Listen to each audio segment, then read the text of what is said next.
Bismillahirrahmanirrahim. Assalamualaikum warahmatullahi wabarakatuh. Selamat malam, selamat bertemu kembali di perkuliahan online. Langsung saja kita masuk ke materi. Hari ini adalah tentang framework ya. Framework kalau diartikan ini adalah sebuah kerangka kerja ya, kerangka kerja di mana memudahkan pekerjaan bagi developer atau pengembang. Jika dikaitkan dengan PHP, maka dapat diartikan sebagai suatu kerangka kerja yang telah terpola dan memudahkan pengembang web dalam pembuatan web yang menggunakan script PHP. Mempermudah yang dimaksud misalnya dalam membuat sebuah aplikasi web sering ditulis script PHP secara keseluruhan konvensional, dan itu pun dalam pada halaman yang lain. Ini begini ya.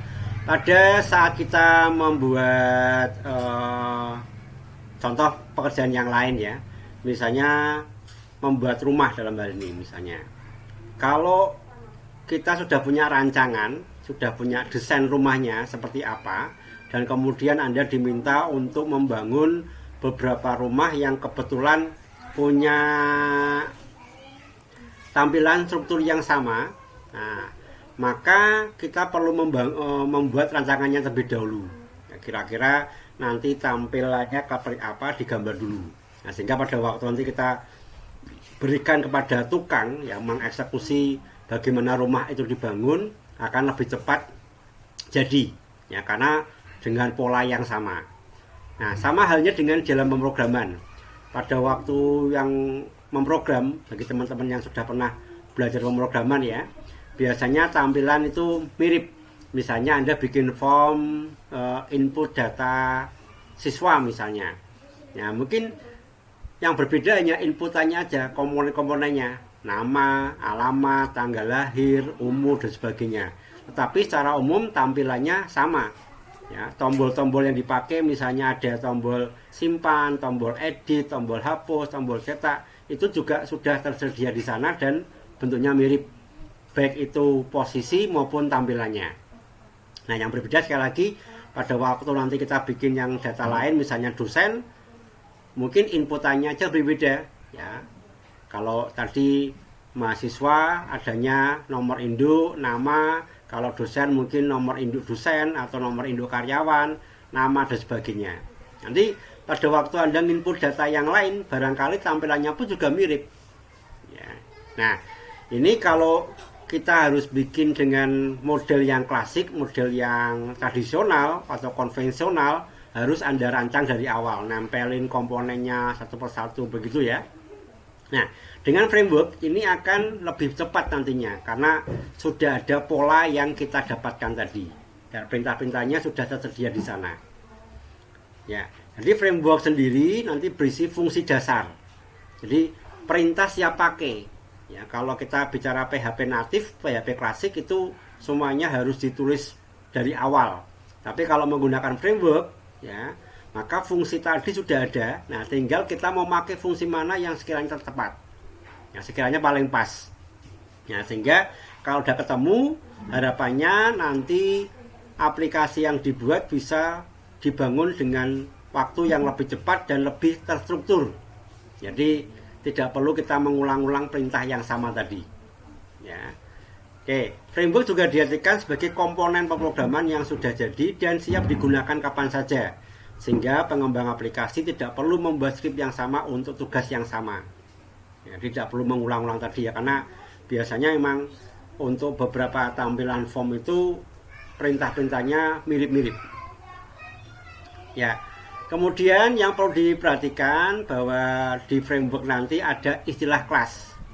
Nah, kelas ini pernah dipelajari atau kita jumpai kalau Anda yang belajar PBO atau OOP, pemrograman berorientasi objek atau pemrograman object oriented programming. Yang di sana ada kelas, ada metode, ya, ada function. Nah, nanti akan kita ketemu di situ. Jadi lebih baik lagi kalau kita belajar framework, Anda juga sudah belajar PBO atau pemrograman web dasar sebelumnya. Ini akan lebih mudah. Ya.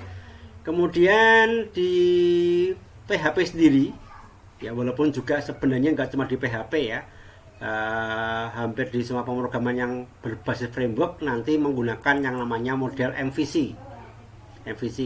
MVC ini singkatan dari model view controller. Ya, jadi komponen dari framework nanti dibagi 3. Nah, kalau digambarkan kira-kira bentuknya seperti ini. Fungsi dan kegunaannya. Di sini user, ya, kemudian di sini ada server atau ada database. Ya. Nah, MVC tadi itu satu kesatuan dari aplikasi frameworknya tadi, MVC itu. Ya, jadi model, view, controller. Nah, yang diakses oleh user, yang diakses oleh pengguna atau user itu adalah controller. Jadi yang kita buka atau Anda mengklikkan www dan sebagainya itu adalah bagian controllernya. Ya.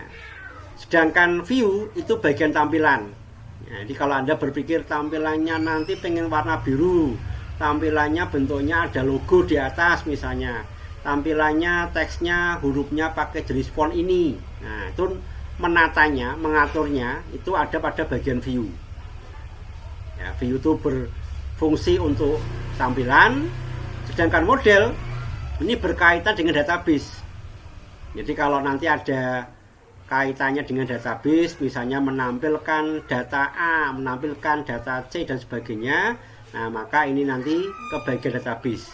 Nah, di mana database ini nanti hanya bisa diakses melalui model. Nah, dengan pembagian seperti ini kita bisa fokus.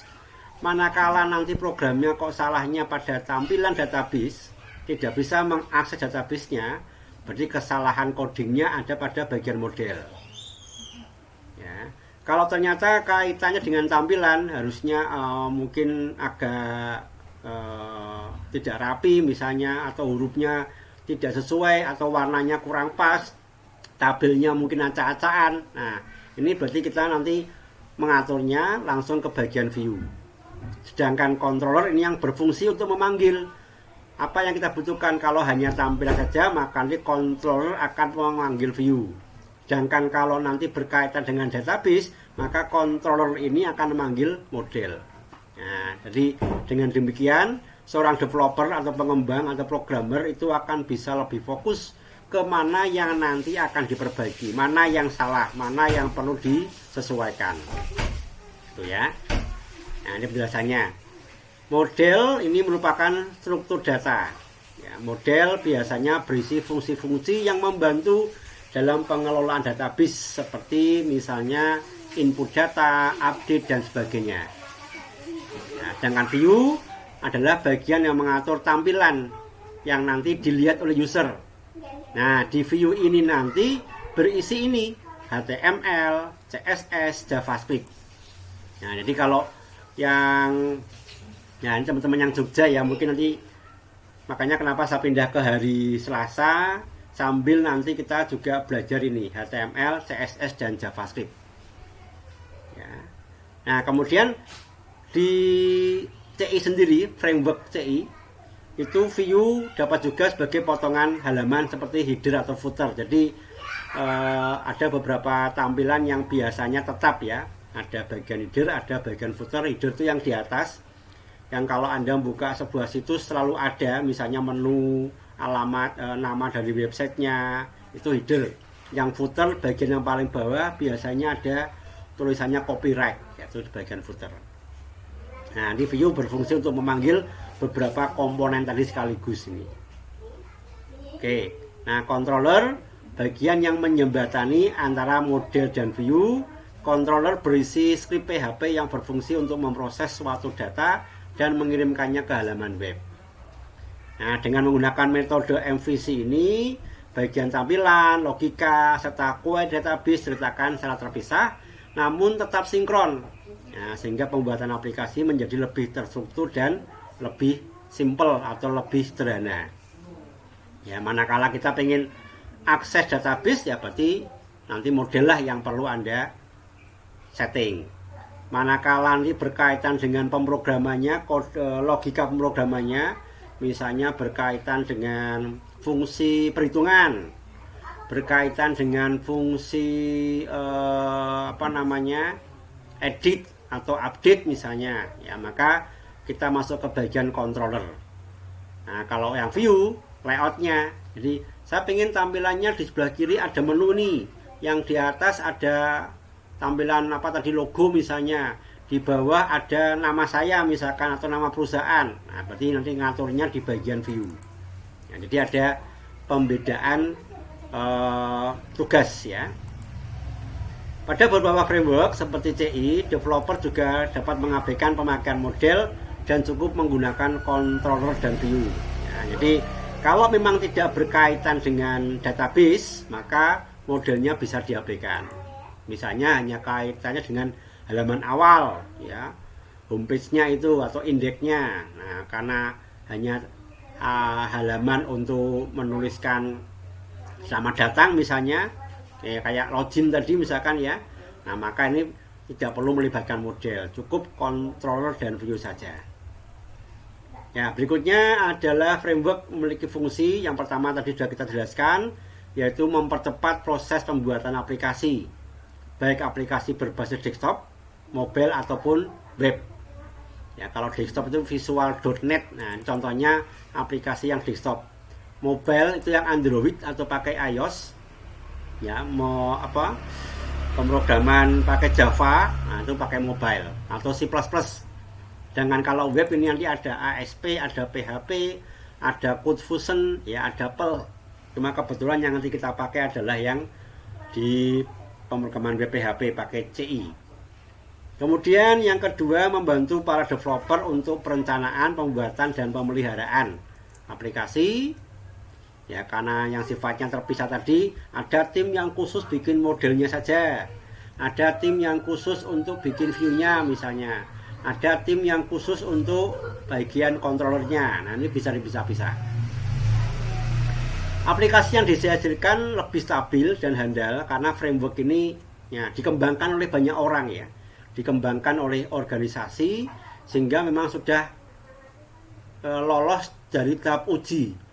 Nah, makanya nanti ada namanya update manakala memang muncul framework versi yang terbaru misalnya. Jadi stabilitasnya sudah teruji. Kemudian yang keempat, memudahkan para developer dalam membaca kode program dan lebih mudah dalam mencari bug. Ya, karena kode aslinya itu open source ibaratnya, terbuka ya, bisa diakses oleh banyak orang. Maka dalam hal ini juga akan memudahkan manakala ada bagian yang mungkin perlu diupdate. Kemudian memiliki tingkat keamanan yang lebih. Ya, jadi walaupun dipakai oleh banyak orang, tapi developer ini saling membantu. Jadi kalau misalnya ada celah, ada hole pada kode atau ada bagian script tertentu, maka akan bisa segera untuk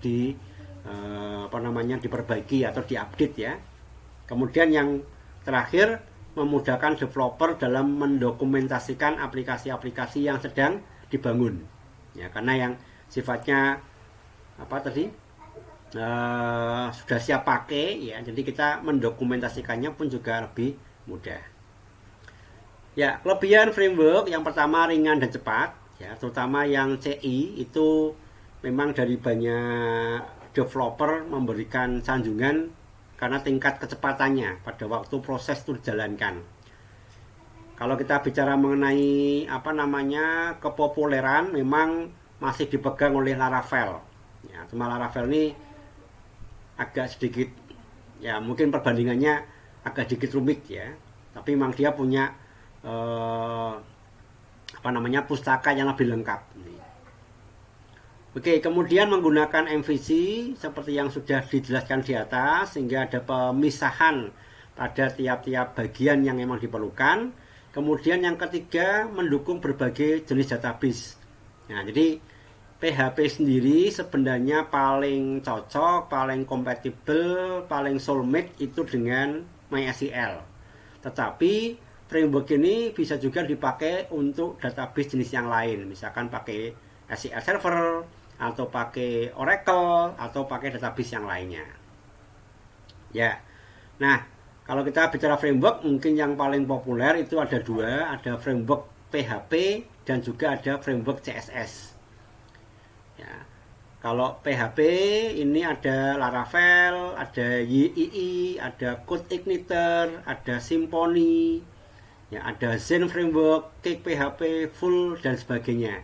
Ini ya yang sebelah kanan ini. Ini nama-nama framework yang basicnya adalah PHP natif. Sebelum ini teman-teman yang TI mungkin sudah pernah belajar PHP. Nah, jadi kalau yang PHP sebelumnya itu adalah PHP klasik natif ya, PHP konvensional. Nah, kalau framework ini tinggal kita menggunakan mana yang diperlukan. Jadi kelasnya saja yang kita ambil nantinya.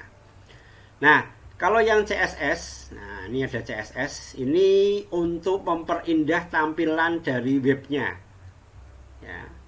Jadi kalau ini berkaitan dengan ya selain tampilan dia juga logikanya ya. Kalau CSS ini lebih ke tampilannya. Saya pengen tampilannya nanti modelnya kayak gini, tombolnya kayak apa dan sebagainya. Itu CSS lah yang nanti menentukan. Ya, ini ada Bootstrap, nanti kita pelajari juga di mata kuliah ini ya. Ada Gambi, Foundation, jQuery dan sebagainya. Nah, pada kesempatan kali ini nanti kita akan menggunakan dua ini, framework PHP yang pakai CI dan CSS yang pakai Bootstrap. Ya. Nah, itu sekilas mengenai framework. Ya, barangkali itu secara singkat mengenai framework yang bisa saya sampaikan. Minggu depan kita akan belajar yang CI-nya. Jadi bagaimana cara menggunakan CI, kemudian cara instalasi dan cara mengaksesnya. Ya, terima kasih atas perhatiannya. Saya akhiri pada pertemuan malam hari ini. Mohon maaf tadi ada gangguan, tidak bisa langsung live streaming. Jika ada pertanyaan silakan bisa dilemparkan ke grup WA atau ke komentar yang ada di Siakat. Akhiri, selamat malam. Wassalamualaikum warahmatullahi wabarakatuh.